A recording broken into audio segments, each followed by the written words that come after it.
నూనె కొంచెం హీట్ చేసుకుని ఇట్లా ఒక క్లాత్ తీసుకుని ఇట్లా ముంచామనుకోండి, ఇది జాడీలకి కొంచెం వేడి కాదా ఆయిల్, ఇది జాడీలకి కొంచెం అలా అలా పూసేసి మనం పికిల్ వేసుకుంటే మ్యాక్స్ బూజు పట్టకుండా ఉంటుంది. ఇవన్నీ జాడీలని నేను వాష్ చేసేసాను మొన్న.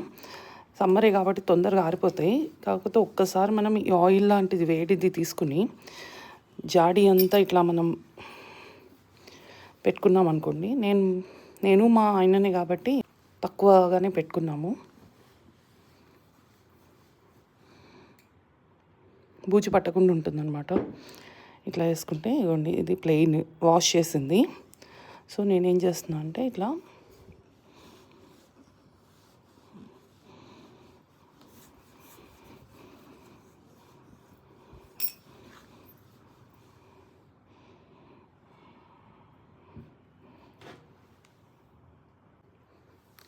ఇవ్వండి గ్లాస్ జార్లో కూడా వేస్తున్నాను. మీకు దీంట్లో అయితే క్లియర్గా కనిపిస్తుంది చూడండి. ఇప్పుడు ఆయిల్, వేడి చేసిన ఆయిల్ని నేను మొత్తం ఇట్లా తీసుకుని బాటిల్ అంతా రాసుకుంటున్నాను. అంటే తడి అదేం లేకుండా, ఆల్రెడీ మొన్న కడిగి పెట్టింది ఇది.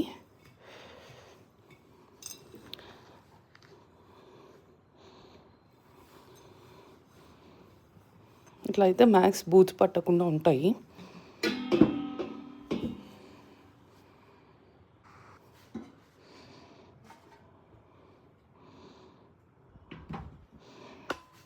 ఇది వెల్లుల్లి ఆవకాయ, దీంట్లో వేద్దాం. అన్నీ తడి లేకుండా చూసుకోవాలి. ఒకసారి కలిపేసి, ఇది మొన్న స్పూన్ కలిపినప్పుడు పడిపోయింది అలాగే. వెల్లుల్లి ఆవకాయ,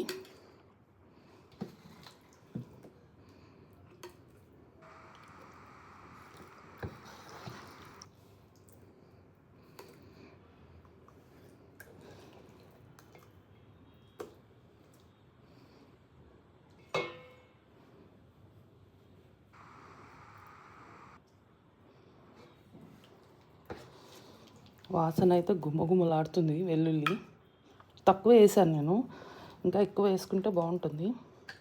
నేను ఫస్ట్ టైమే పెట్టాను.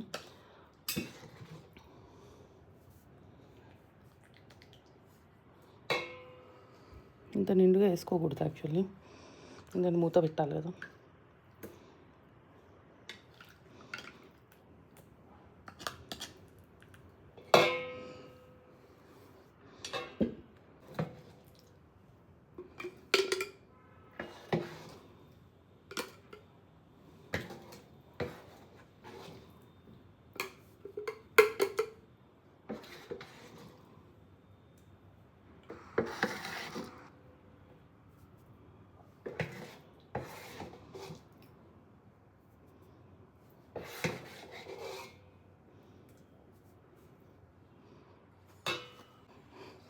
నేను కొంచెం ఆయిల్ ఎక్కువ వేసుకున్నాను యాక్చువల్లీ. ఎందుకంటే మా చెట్టుకాయ పండిపోయింది. సో అది ఎట్లయినా వేసుకోవాలన్న ఆతృత అది ఉంటుంది కదా, దానివల్ల ఏమైందంటే కొంచెం ముక్క పండింది. నాకు పాడు చేయడం మళ్ళీ పాడైపోతుంది అన్న భయానికి కొంచెం ఆయిల్ ఎక్కువ వేసుకున్నాను. నాకు మెత్తగా అయినా నాకు ప్రాబ్లం లేదు, ఇష్టమే కాబట్టి. గట్టిగా ఉండాలి అనుకున్న వాళ్ళైతే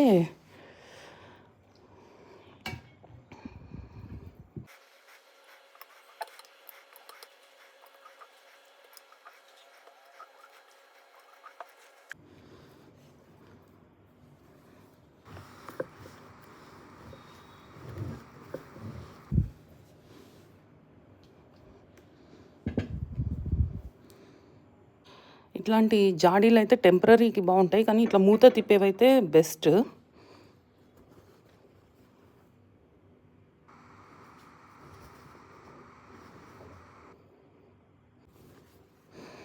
ఇవ్వండి జాడీ ఇట్లా పెట్టుకుని, ఇది క్లాత్ కడతారు. ఎందుకు కడతారు అన్నది నాకు తెలీదు. మా అమ్మ ఆ ట్రెడిషన్ని నేను బ్రేక్ చేయకుండా ఐఎమ్ టైయింగ్ ఇట్. అది తెలుసుకోవాలి, తెలుసుకుని చెప్తాను.